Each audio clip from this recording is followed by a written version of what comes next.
পোষ্যকোটা পুনর্বহল ও উপাচার্যকে লাঞ্ছিতে জড়িতদের শাস্তির দাবিতে তৃতীয় দিনের মতো রাজশাহী বিশ্ববিদ্যালয়ে শাটডাউন কর্মসূচি পালন করছে শিক্ষক কর্মকর্তা কর্মচারীরা।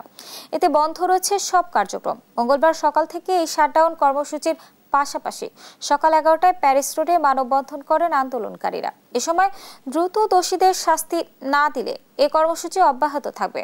তবে গেল সোমবার রাকসু নির্বাচনের স্বার্থে বাংলাদেশ পাবলিক বিশ্ববিদ্যালয় শিক্ষক পরিষদ রাজশাহী বিশ্ববিদ্যালয় শাখার শিক্ষকরা কর্মসূচি থেকে নিজেদের প্রত্যাহার করে নেয়। এদিকে রাকসু নির্বাচন পিছিয়ে 16 অক্টোবর নির্ধারণ করেছে বিশ্ববিদ্যালয় প্রশাসন।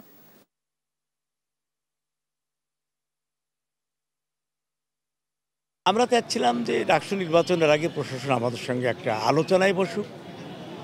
আমাদের তার সুবিচারের ব্যবস্থা তো আর বললেই 1 ঘন্টা 2 ঘন্টায় হবে না, আমাদেরকে আশ্বস্ত করুক প্রশাসন যে আমরা ন্যায় বিচার পাবো। সবথেকে বড় কথা, এই বিশ্ববিদ্যালয়ের দ্বিতীয় অভিভাবক, একটা পরিবারের অভিভাবক মানেই পরিবার। সেই পরিবারের অভিভাবককে যখন হামলা করে, তাকে গলা ধাক্কা দিয়ে ফেলে দেয়, তাকে কিল ঘুষা মারে, এই জিনিস খুব কষ্ট দিয়েছে বিধায় আমাদের আজকের কর্মসূচি। দর্শক, রাজশাহী বিশ্ববিদ্যালয় ক্যাম্পাস থেকে সরাসরি যোগ দিচ্ছেন সহকর্মী কাজী শাহেদ। দাবির বিষয়ে কি বলছে আন্দোলনকারীরা আর বিশ্ববিদ্যালয় প্রশাসন কি বলছে, আমাদেরকে এই বিষয়ে বিস্তারিত জানাবেন।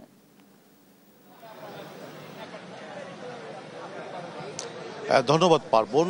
রাজশাহী বিশ্ববিদ্যালয়ের যে উত্তেজনাকর পরিস্থিতি, শিক্ষক কর্মকর্তা কর্মচারীরা যে কমপ্লিট শাটডাউন দিয়েছেন তার তৃতীয় দিন আজকে চলছে। আজকেও প্রশাসন ভবনের সামনে পাশে অবস্থান নিয়ে তারা তাদের যে কর্মসূচি সেটি চালিয়ে যাচ্ছেন। আমরা শিক্ষক কর্মকর্তা কর্মচারীদের সঙ্গে যখন কথা বলেছি, তারা একটি কথাই বলেছেন যে উপাচার্যকে লাঞ্ছিত এবং কয়েকজন কর্মকর্তা শিক্ষককে যে মারধর করা হয়েছে, শিক্ষার্থীদের একটা পক্ষ যে করেছে, তাদের শাস্তিমূলক ব্যবস্থা না হওয়া পর্যন্ত তাদের এই আন্দোলন কর্মসূচি চলবে। আমরা শিক্ষার্থীদের সঙ্গেও কথা বলেছি, তারা যেটি বলছেন যে সিন্ডিকেটে যেহেতু কমিটি গঠন হয়েছে, ফলে সেই তদন্ত কমিটির রিপোর্ট আসা পর্যন্ত শিক্ষকরা যেন তাদের কর্মসূচি প্রত্যাহার করে ক্লাসে ফিরে যান এবং তাদের জন্য ক্লাসগুলি পরীক্ষাগুলি নেন, সেই দাবিটি তারা করেছেন। কিন্তু শিক্ষক কর্মকর্তা কর্মচারীরা তারা তাদের যে দাবি তাতে অনড় আছেন এবং শিক্ষক সমিতির যিনি সাধারণ সম্পাদক, জাতীয়তাবাদী শিক্ষক ফোরামের যিনি সাধারণ সম্পাদক, তার সঙ্গে আমরা কথা বলেছিলাম। তিনি যেটি বলছেন যে এর আগেও এমন ঘটনা ঘটেছিল, তখন বিশ্ববিদ্যালয় প্রশাসন তদন্ত কমিটি গঠন করলেও সেই তদন্ত কমিটি আলোর মুখ দেখেনি এবং যারা সে সময় দায়ী ছিলেন বা তদন্ত কমিটির রিপোর্টে কি এসেছে সেটি তারা জানেন না। তবে ঘটনার সঙ্গে যারা জড়িত ছিলেন তাদের কোনো রকম শাস্তিমূলক ব্যবস্থা না হওয়ায় এবার তারা তাদের অবস্থান থেকে সরতে চান না। তারা বলছেন যে বিশ্ববিদ্যালয় প্রশাসনও তাদের পক্ষ থেকে এখন পর্যন্ত শিক্ষক কর্মকর্তা কর্মচারীদের যে শাটডাউনের তৃতীয় দিন আজকে চলছে, সেটি নিয়ে তারাও কিন্তু তাদের সঙ্গে বৈঠকে বসেননি বা তাদের সঙ্গে কোনো কথা বলেননি, এমনটি দাবি করেছেন অফিসার্স সমিতির যিনি সভাপতি আছেন তিনি।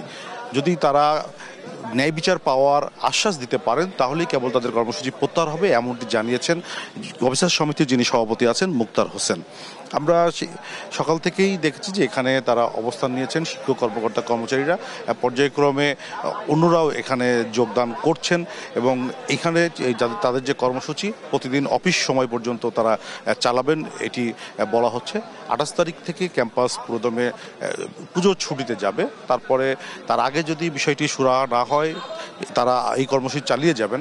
ফলে রাকসু নির্বাচনের যে ভোট গ্রহণের তারিখটি পেছানো হয়েছে সেটি নিয়েও এক ধরনের ধোঁয়াশা তৈরি হয়েছে যে আদৌ সেই তারিখে ভোট করা সম্ভব হবে কিনা। শিক্ষক কর্মকর্তা কর্মচারীদের সঙ্গে যদি বিশ্ববিদ্যালয় প্রশাসন বসে এখনই যদি এটির সমাধান না করেন, তাহলে রাকসুর যে নির্বাচনটি আছে সেটিও নিয়ে এক ধরনের অনিশ্চয়তা তৈরি হয়েছে, যেটি গত 4-5 বার পরিবর্তনের ফলে আবারও যেহেতু গতকালকে ভোটের তারিখ পেছানো হয়েছে, শিক্ষক কর্মকর্তা কর্মচারীদের আন্দোলন চলছে, বলা যায় যে রাজশাহী বিশ্ববিদ্যালয়ে এক ধরনের উত্তপ্ত পরিস্থিতি যেটি আছে সেটি এখনো অব্যাহত আছে।